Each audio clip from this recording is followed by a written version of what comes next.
Hi, I'm Ravi. And I'm Chelle. And you're listening to Two Lost Souls, the podcast that guides you through the journey to becoming a CBT therapist.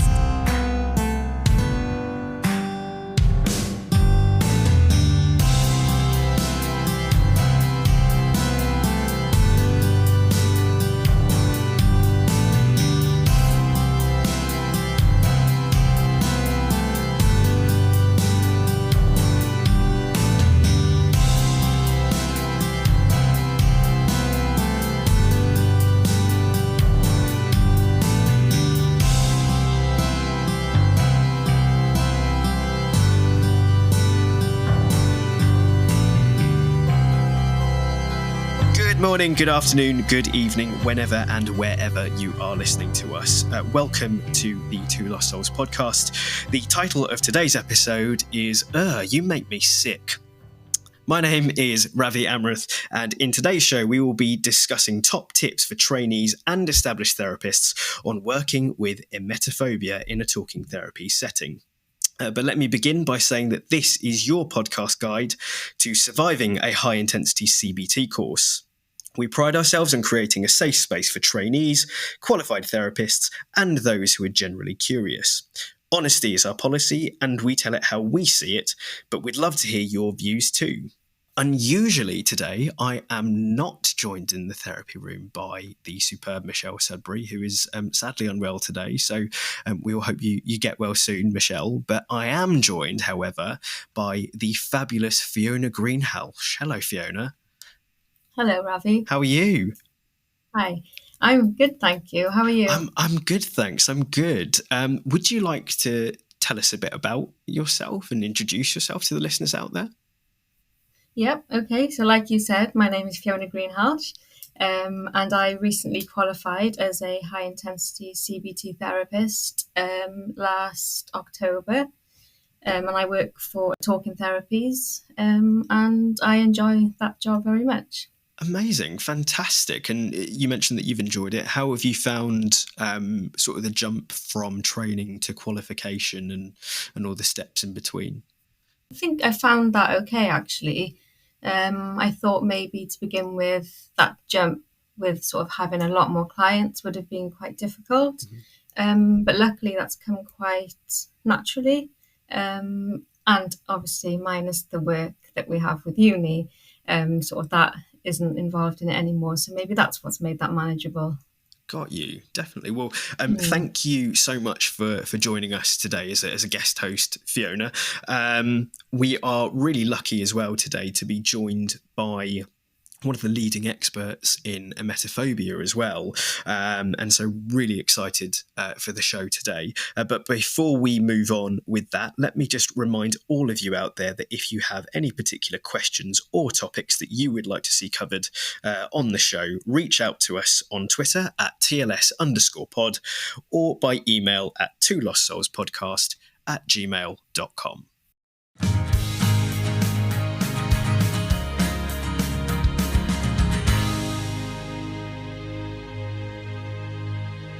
We have the pleasure and honour of being joined in the therapy room today by an expert on emetophobia, and that is Anna Christie.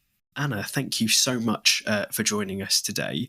Just to start off with, I was just wondering if you could talk us through your background and how and why emetophobia became such a passion for you. Sure, yes. Well, the simple short answer is that I have a history of emetophobia from the time as long as I can remember. I was terrified of vomiting and seeing other people or being around anyone vomiting. In fact, that got to be worse as time went on. Then, because I kind of figured out that I wasn't sick very often, so but being around anyone else was absolutely terrifying. And because I'm 64 years old, back in the 70s when I went to university, I remember going to the psychology library, and of course I didn't know the name of it. I just thought I was the only person in the world with this phobia. And I remember just doing endless hours of research and nothing, came up with nothing. Nothing. In fact, there weren't any. Now that I know all the research quite well, there weren't any studies or anything in the 70s. And so I suffered with it for a long time until I was about 40, probably, when I figured out I had a very nice, kind therapist, and went through a gradual exposure, in part due to one website turned up on the internet. It's still there at emetophobia.org, and it's a forum for discussion, and that's how I found the name. And then there was a lovely lady. I always wonder if she's listening. Her name was Margaret. She's from the Netherlands, and she was an IT person, and she put out some pictures behind links, just some simple things. And there was no YouTube, of course, so there were no videos to watch. I went and rented every movie I could remember that I clicked away from or shut off, while I was watching it. And then that's how I got through it. And then I was a minister in the it's the United Church of Canada, which is like Presbyterian and Methodist and Congregationalist union. So I had training and was able to do hospital ministry as a volunteer. And that's how I finally got over it. And then I started, thinking there needs to be a lot more information out there. So I started a website, and the rest is history, I guess. Right, got you. And it's definitely very inspiring. And just to clarify as well, there, Anna, that process of exposure that you followed, so you spoke about renting movies that you'd previously avoided watching. Was that a process you guided yourself through? Pretty much, yes. I mean, I felt as though with the therapist I had that it was more the two of us rolling our sleeves up on the same side of the table and looking at the problem. And I did an awful lot of reading and so on, and realized that gradual exposure was actually possible, because before I'd seen these pictures, or before I thought about movies, I just kind of thought, well, either someone is sick or they're not. Like, there's no gradual process. But anyway, finally figuring out that it would trigger my panic to just see a picture or look at a clip of a movie, even if it were fake. Yeah. Right, got you. I'm intrigued. How did you find that segue from experiencing emetophobia to treating others who experience it? What were the challenges that you faced along that journey? Yeah, and I really think there was some sort of maybe divine intervention, or the universe was helping out in a way, because as I said, I was trained as a minister, so you have a certain amount of counseling training that goes with that. And then I started a long road, actually, because I didn't feel as though I wanted to ever be a counselor or therapist while I still had the phobia. And that's not to say that there are people out there that still have it and they do very well counseling others. But for me, I really needed to kind of get over it. So once I got over it, so to speak, I took a 2-year marriage and family counseling diploma, because I had a master's degree, but it was in divinity. And then I went to the British Columbia Association of Clinical Counselors, and they suggested a few other courses that I needed. They looked at all my transcripts and everything. So I took that at the University of Alberta online, and through that I became registered or licensed, if people are listening in America. But I still didn't really have the credibility of cognitive behavioral therapy, even though I'd done tons of independent study about it. So then I did courses at Massachusetts General Hospital / Harvard University in cognitive behavioral therapy. And then I kind of got an advanced standing in treating OCD. So after all that was said and done, I simply set up a practice, and with my presence on the internet, that was how I got clients, really. I didn't even have to go out looking for them. I was overwhelmed with, which is really sad, actually, a wave of like a huge Hawaii 5-0 size wave of people looking for help, more than I could ever possibly help in my lifetime. So I had a very long wait list, and then I've had to close my practice and then open it again. It's just been, well, that's when I thought I need to do something to help. Like it can't just be me. I mean, there were a few other people. There's Dr. David Veal in London, England, there, who has done a lot of work. We were very privileged to have him write the foreword for our book, which I'll talk about a little later. But yeah, I thought, okay, let's give some free resources to other therapists. And so that's gone through a number of incarnations. And then I heard about podcasts in my old age. And I was like, oh, it's like really old. Like my mom talking about listening to the radio, you know. My mom would be 112 if she were alive. But anyway, yeah. And I started my podcast. That's been hugely successful. So yeah, that's probably a very long answer to a short question. I apologize. No, not at all. I think again, once again, really inspiring in terms of it can sometimes put people who want to be therapists off the process of training if they feel like they've got particular issues. Right. And I think it's important to recognise that there are ways around that. This might sound like an obvious question, really, but I'm just curious, because you said, there are therapists out there who can treat their clients and they still have that fear. And for you, that sounds very different. You wanted to overcome your fear before going into that line of work. So I just wanted to ask you, what was it that made you make that decision, really, to overcome that before you started to help others? I don't know. Maybe it's just a sense of personal integrity I got from my father. I don't know. And I'm not, again, not to say, I mean, there are people with OCD that are treating other people with OCD, and it's fine. But for me personally, I just would have felt a bit hypocritical or something. And I've, if I had ever talked about myself, for example, I would have had to say, well, I still have this phobia, but I just didn't know how to do that and say, but you could overcome it, So yeah, I mean, I had a good job. I was a minister for 30 years, and that was fine. But then it was time for me to answer a different calling in 2010, and that's when that is when I talked to BCACC, the Clinical Counseling Association here, and got those courses in Alberta and Massachusetts. Okay, thank you. Yeah, I had a sort of feeling that would have been the answer, something similar to that. Yeah.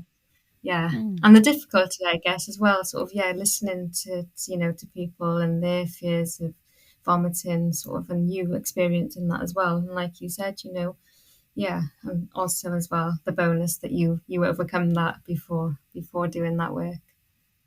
And I think it leads into another, well, you probably would ask me this question in a minute anyway, but sort of the other idea of therapists who've never heard of emetophobia and don't understand it at all.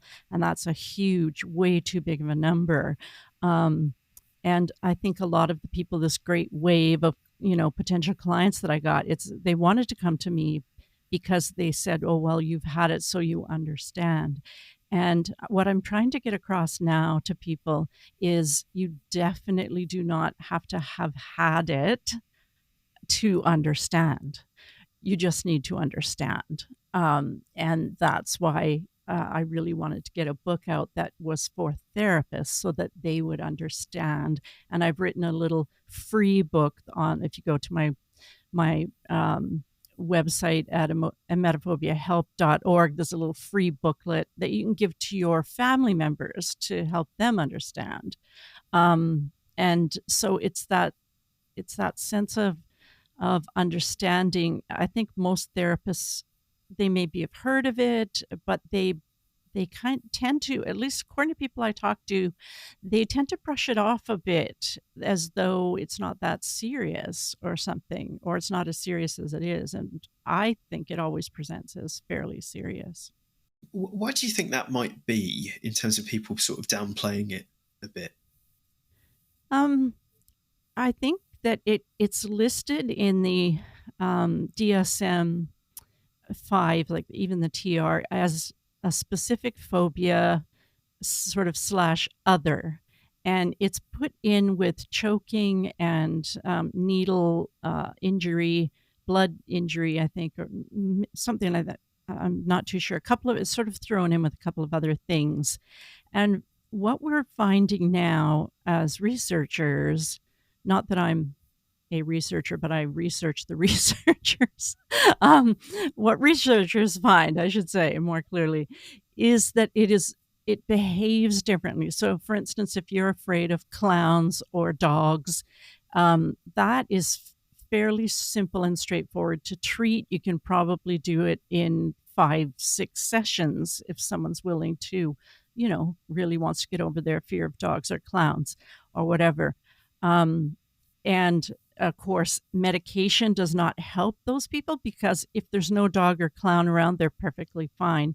But with emetophobia, people are not perfectly fine. They are 24 hours a day, 7 days a week, 365 days a year, terrified.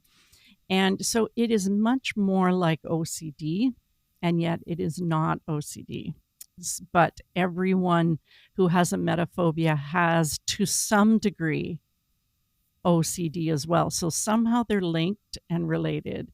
And so it takes a little bit more and a bit of a different approach to treat it than what we would call a simple or specific phobia.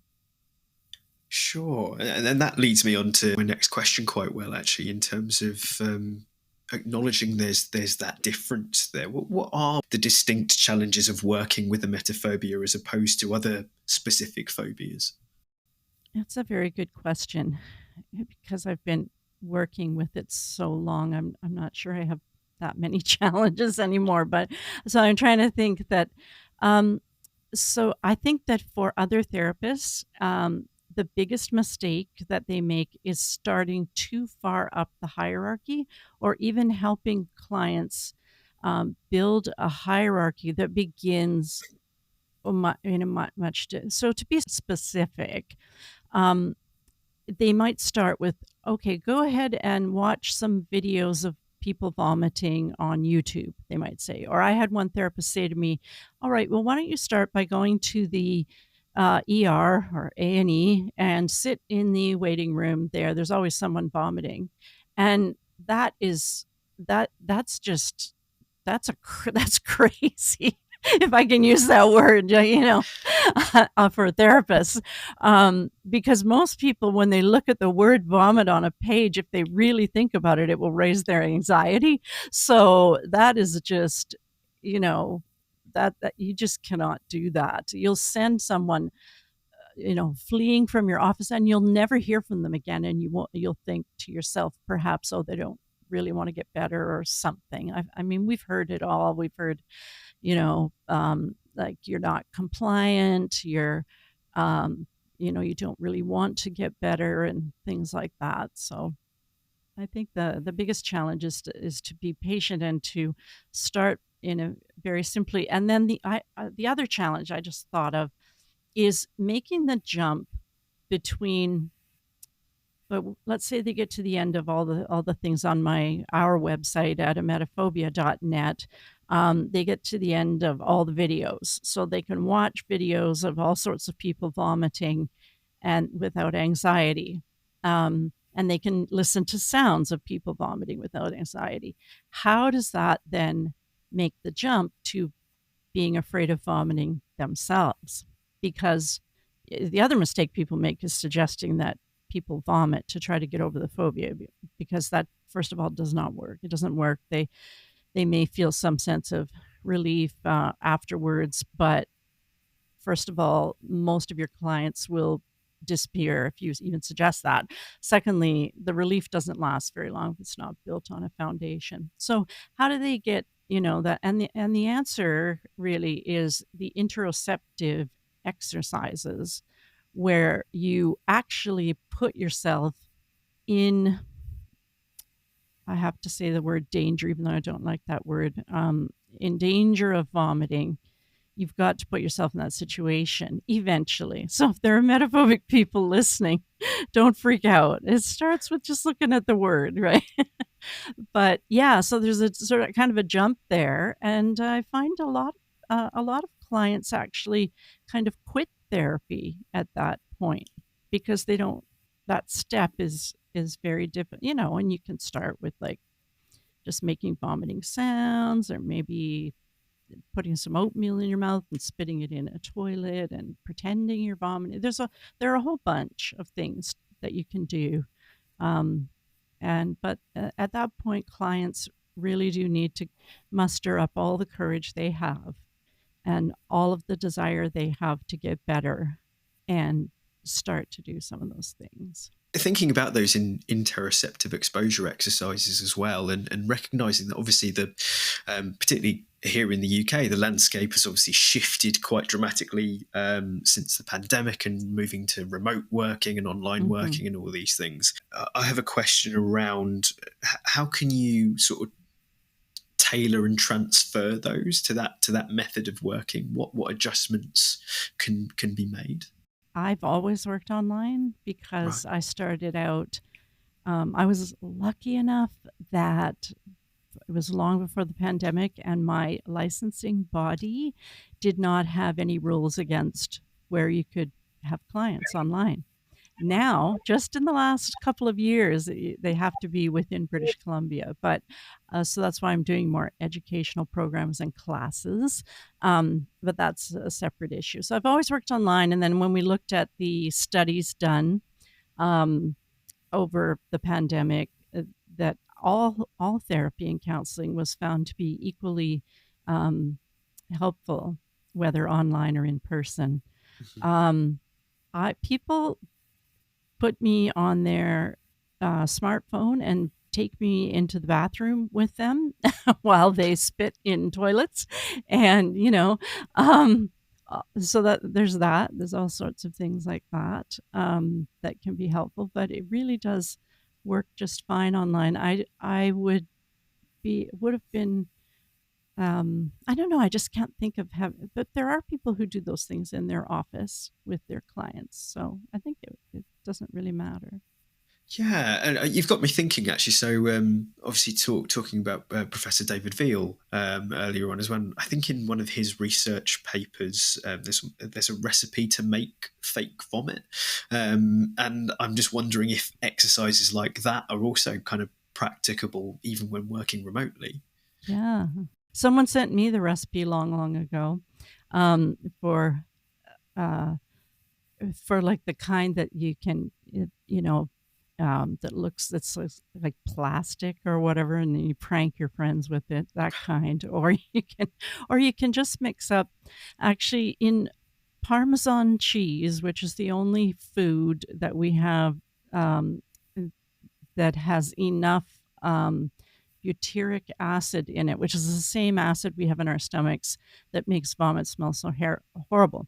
So if you get some cheap Parmesan cheese and you add it to a can of vegetable soup or something and stir it up, it looks and smells like vomit. So you can always try that. Yeah.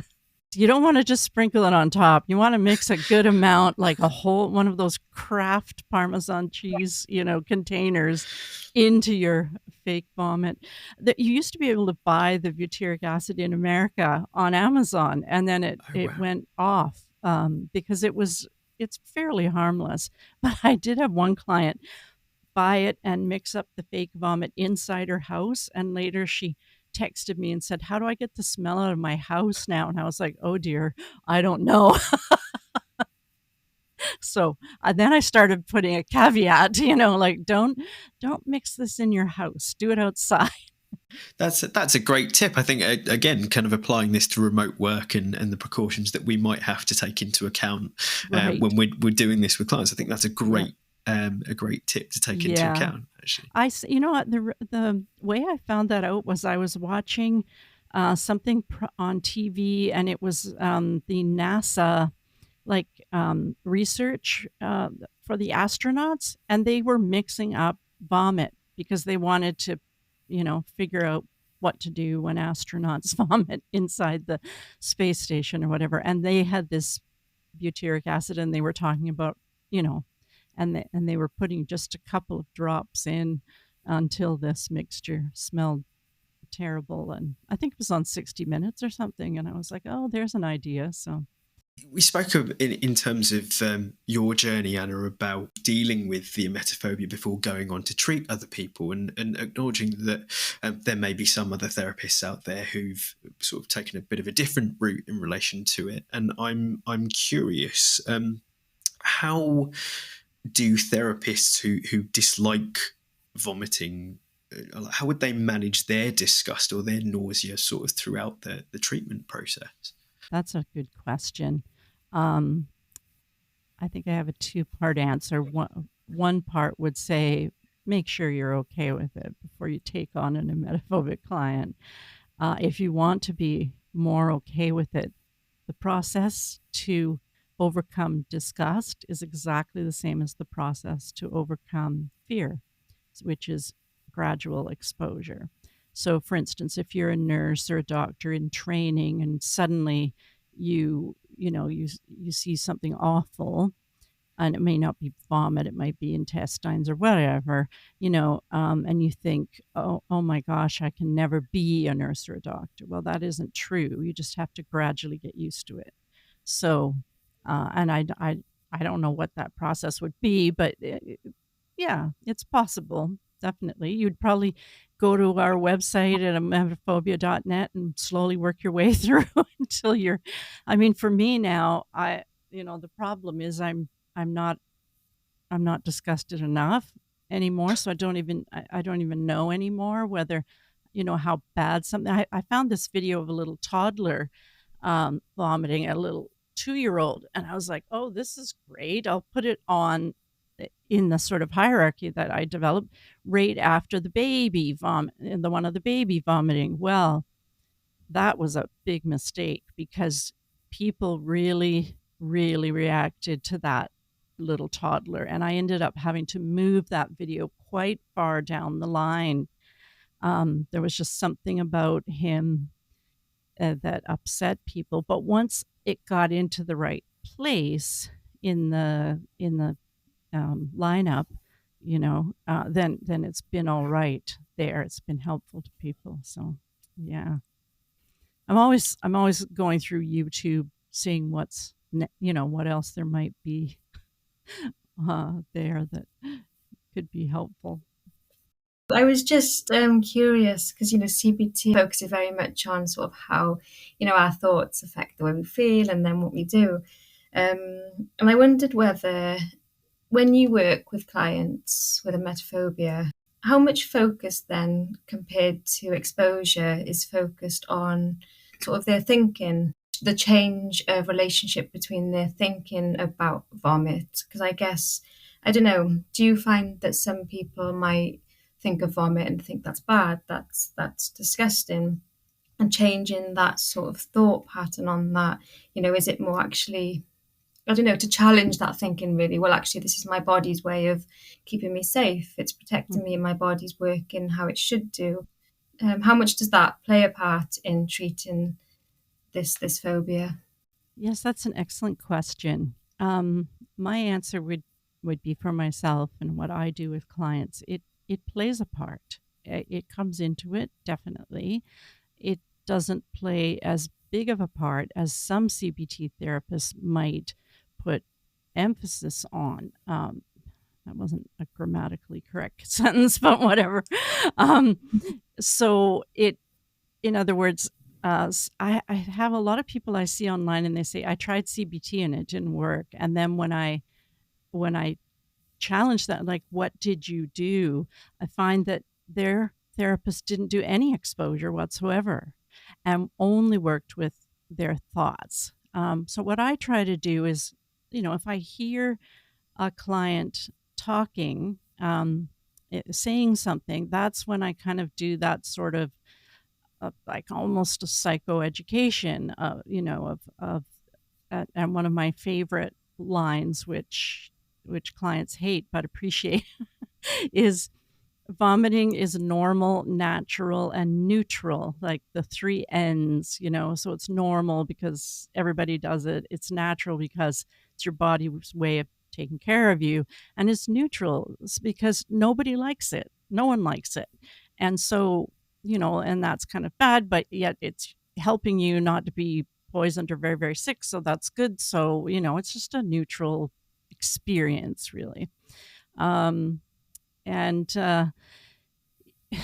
it the other thing about to address what you're asking, Fiona, is depending on how high on what David Russ and I have called the OCD emetophobia scale people are. So there's a continuum of very low to very high sort of OCD that clients have. If the OCD, if they're low on that scale, then saying things to themselves such as, it's okay if I vomit, it doesn't matter, I'm not in any danger, it won't hurt me. Or if they have a thought like, oh my gosh, what if I throw up? And then they say, no, I'm, right now I can see and hear and touch and I'm here and everything. So if they're low, those things are helpful. Or repeating a mantra, like I used to repeat, I'm not in any danger, especially when I was volunteering in hospital. I had it written on a little card and I put it in my pocket. And sometimes I would just be able to put my hand in my pocket, know the card was there, and be able to really say, you're not in any danger. If, however, the client is what we call high on the OCD scale, then these thoughts will just keep coming back and back and back and back because they're obsessive. And so that sort of thing, like saying I'm not in any danger, they would just keep repeating that. It would become rote and it wouldn't mean anything. So it's better for people higher on the scale to allow thoughts to be there, and not challenge them, actually, because they will obsess far too much. And that is almost an art as opposed to a science, to figure out where clients sit on that. I mean, if someone comes to you with OCD, that's one thing, because then they've been diagnosed or you diagnose them. But with emetophobia, you don't know where they are. While I had OCD as a child, I flipped light switches on and off and did all kinds of rituals like that. I don't do anything like that in my adult life. And if I have a thought, I can challenge it.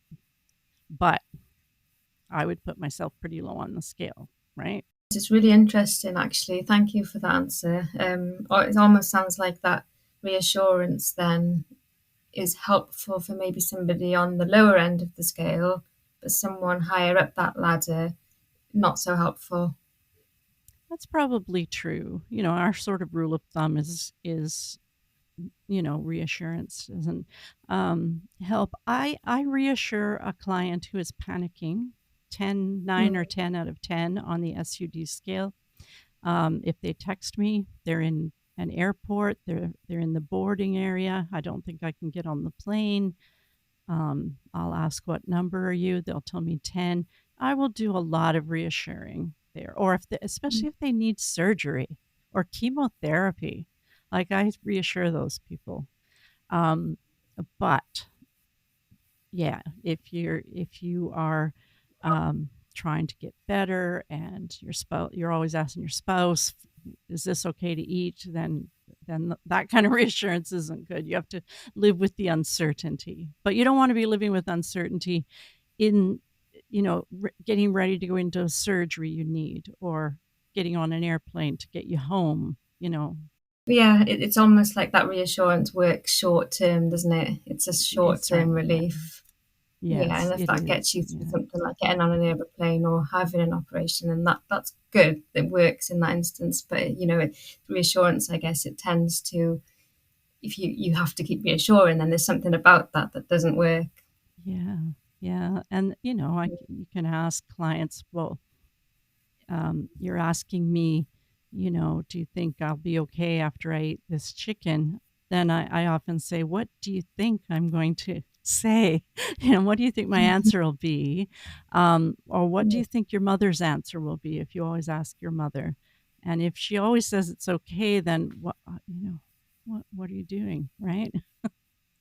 So to speak, like trying to get them to think about the fact that asking for reassurance is a symptom in and of itself of the disorder. So we've spoken about the appropriate application of reassurance. We've spoken about appropriately integrating kind of cognitive change methods and looking at the cognitive aspect of things as well. And we've also spoken about jumping into a hierarchy at the right time and making sure that the pace that you move through a hierarchy is appropriate for a client. What would you say are other sort of do's and don'ts in terms of treatment for emetophobia? We have a whole section of that in our book. Amazing. I'll just do a little pitch right now that it just came out. It's called Emetophobia: Understanding and Treating Fear of Vomiting in Children and Adults, with child psychologist David Russ. So he and I put this book together. We read every research article that has been put out ever about emetophobia. That tells you how few there are. There may be about 80, which is just nothing. So do's and don'ts, yes, we have that section, and I'll see if I can remember what we said. Don'ts are a little easier. Don't tell the patient they just need to vomit. Don't suggest, that they go to the ER, the A&E, or look at videos of people vomiting.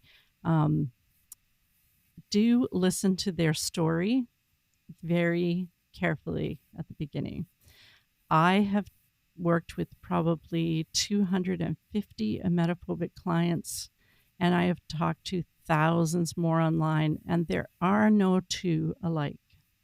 So there are different manifestations of the phobia. Some people, and I don't do a hierarchy with my clients, and I don't suggest that anyone treating emetophobia needs to do a hierarchy. You can save yourself time, you can save your clients money, and just go to emetophobia.net where the hierarchy is there. And I can assure you that it is, sometimes there'll be things out of order, which is kind of the latest research on exposure anyway. You might have something that's hard for one client and easy for another, but so listen, definitely listen to them. With children, you have to be especially careful at the beginning. Very, very careful. David Russ does a great job in this book. He writes the chapter on treating children, and just he's written a couple of little children's books that he's put out on Amazon as well. And just, he'll say to them, now we're here to talk about the thing, and I'm not even going to say the thing unless you say the thing first. So even a therapist saying, throw up, vomit, barf, or whatever can just send a child spiraling, And so, yeah, that's all I can think of or remember now. That's a really powerful message, actually. Just immediately as you were talking about that, I was reflecting on sessions that I've had with people experiencing emetophobia where I've named the word vomit or sick before they have, actually.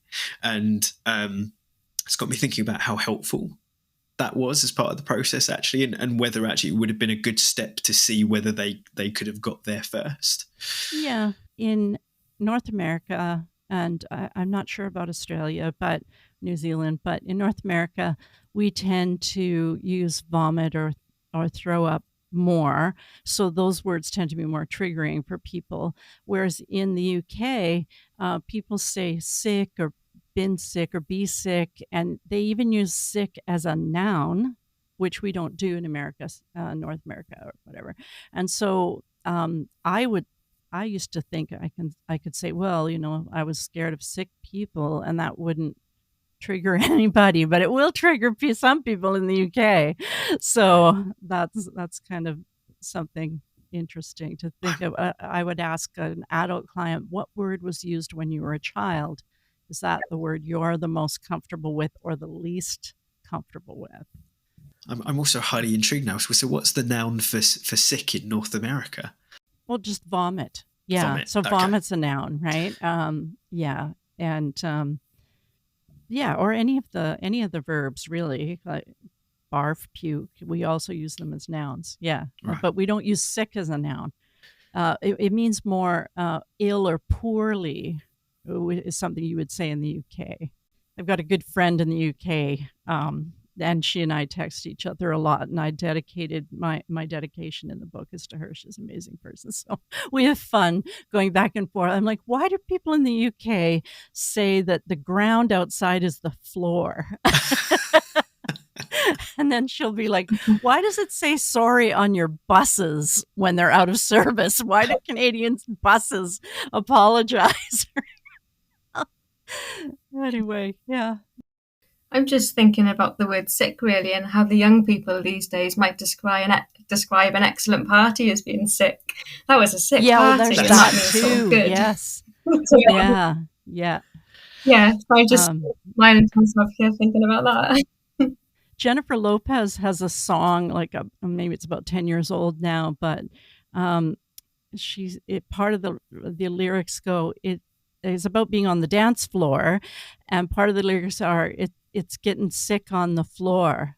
And every time I heard that, I would actually jolt a little bit, like a little teeny tiny bit of adrenaline. I'm like, it's getting sick on the floor. Like, what are you talking about? So yes. And as we've discussed, to a British person, that just means vomiting outside. Right, outside. Not on the dance floor. Yeah. Oh boy, you have to have a sense of humor with some of this stuff, Just a final question from me, and acknowledging that this podcast is geared towards primarily trainees who are training on the CBT programs here in the UK. And I was just wondering if you had any specific tips or advice for people who are at an early career stage or during their training journey when working with someone who is experiencing emetophobia. Yeah. First of all, please do it. If vomit doesn't bother you too much, please consider, buying our book, or reading through it. It's got great references in the back. All the research is listed in chronological order. We really need people doing research on this. So if you're in PhD training, and you want to do some research, please contact David Beale in London, even if you're in America, because he's very interested in research. And our book has part of the last chapter are areas of research that are identified through all of the current research. That when you write a paper and publish it, that part of it is what is the further research needed. So we've kind of amalgamated all that and listed it in the back of the book. So if you're interested in research, you can pick up the book, look at it and say, oh, maybe I'll do a PhD and I'll research this.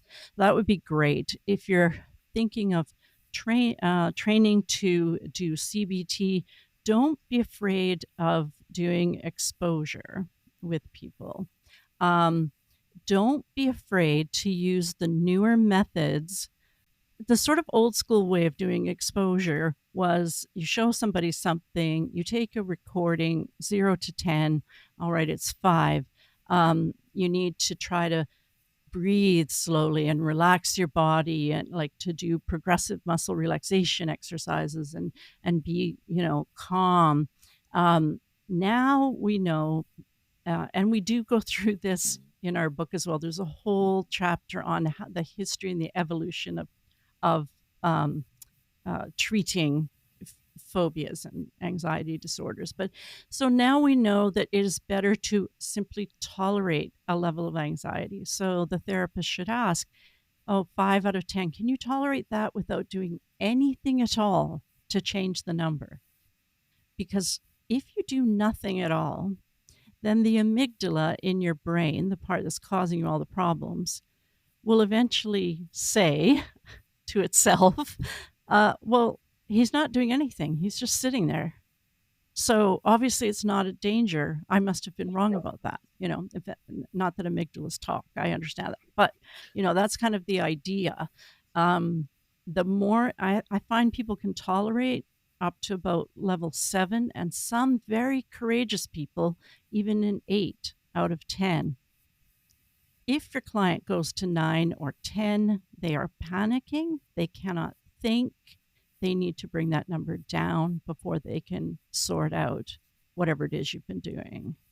That David Russ and I honestly believe that people like Abramowitz, who write, extensively research exposure therapy, would disagree. They think you should just let a client go to 9 or 10 and they can just notice, I'm putting in air quotes, the anxiety. Well, that's ludicrous. Of course, you can't help but notice that if you're in a panic attack. It's overwhelming your entire being. So study up on ACT, acceptance and commitment therapy, along with your CBT training, and use those principles because they are sort of the next generation of, what do they call it? A third wave of CBT. Yeah, you're smiling, Ravi. So you agree, yeah? Fiona and I are ACT super fans. Okay. We were lucky enough to study CBT on a course where they do a couple of days on it. I've personally learned that it's not just a wave of CBT, but it's almost like a way of life in a way. Well, there is that, isn't there? Yes. Yeah. Because what I like about it, and I have never taken a course or anything, but I've just read big books. What I like about it is that it's focus on your focus, which is you focus on what you value in life and you head in that direction. So, there's a thin line between that and using distraction, as a coping mechanism, which we don't recommend. That you're like, oh, I have to do a video game or watch. No, you have to get on with whatever you'd like to get on with in your life. What were you about to do? Are you a mother? Are you at work? Are you out with friends at a restaurant? Things you value. Just tolerate the anxiety, let it be there, don't do anything about it, and head towards what you value and what you love. Totally. And I think that's a really inspirational message to end on, I think. So I want to firstly thank you for your time today, Anna. And I also want to thank you as well for, I know we've spoken about emetophobia.net on a few occasions on the show today, and it's a resource that I've used a lot in my practice with people. So I want to thank you for developing these resources, both that and the podcast as well. If you could just give us a reminder first of all of the book title as well. Yes, it's emetophobia as the main title, Understanding and Treating Fear of Vomiting in Children and Adults. Dr. David Russ and myself, Anna Christie. It's put out by Jessica Kingsley Press in the UK, and it's available everywhere books are selling right now. The website for people suffering with emetophobia is emetophobiahelp.org, and that's the name of the podcast as well, Emetophobia Help. Absolutely fantastic. And just as a final signpost, where can people find out more about you? Are you on any social media? What's the best way for people to keep updated? Well, I do have a Facebook group that I started called Emetophobia No Panic. So it's quite different from other Facebook groups where I don't even suggest people go because everyone on there is sort of panicking and getting reassurance and all the wrong things. So I'm always there. I am under emethelp, EMETHELP, on all the social media. Like, I don't know, I'm not on TikTok yet. I'm trying to figure out. I do look at it, and I see what a lot of people talk about emetophobia, usually sufferers of it, and I think I don't know any dance moves. I'm a 64-year-old woman. I'm like, but I am on Reddit and Instagram and Twitter. Yeah, you'll find me wherever I'm around. Absolutely amazing. Well, thank you once again for your time and your expertise, Anna, and we hope to catch up again with you soon. Thank you. Thanks for having me.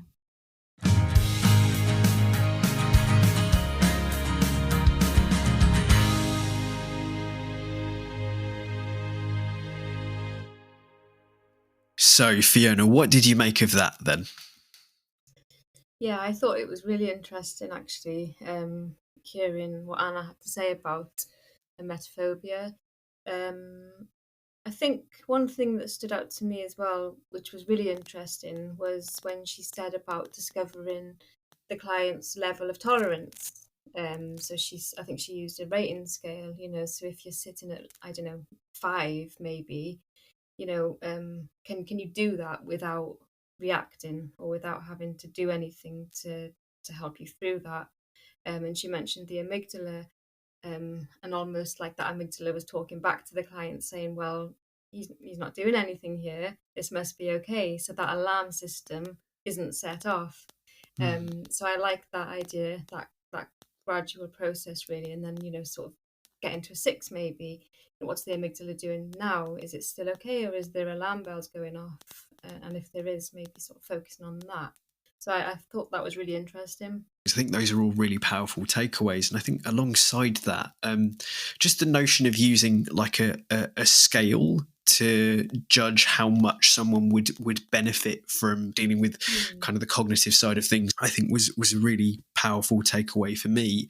Admittedly, I found myself being quite intrigued when Anna mentioned, not making a hierarchy with clients, and I suppose in my mind, and appreciating the kind of subjectivity and the fact that every client would have different experiences of their emetophobia.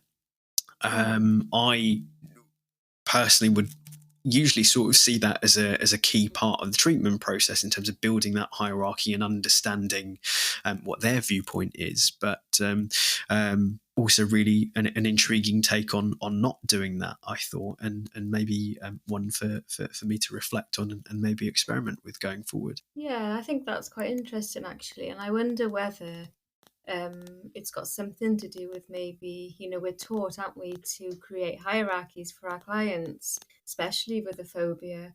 And I wonder whether, given that Anna has suffered with this for from a very young age, and it was until I think she said she was 40 years old where she decided to do something about that, wonder whether that plays a part in her advice of not to create a hierarchy, because she's got that different maybe level of understanding.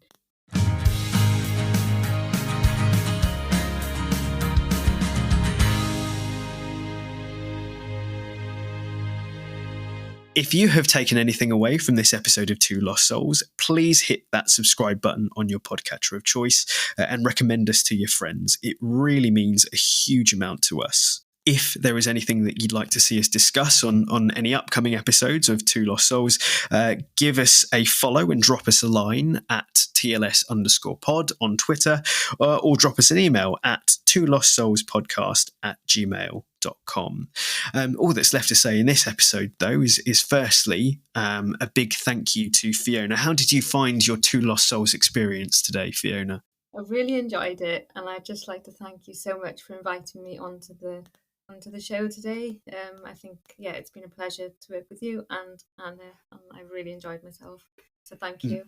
No worries at all. Thank you so much for coming, and hopefully we'll have you back at some point as well. So thank you very much for being my co-host today. Again, wishing a massive get well to Chelle.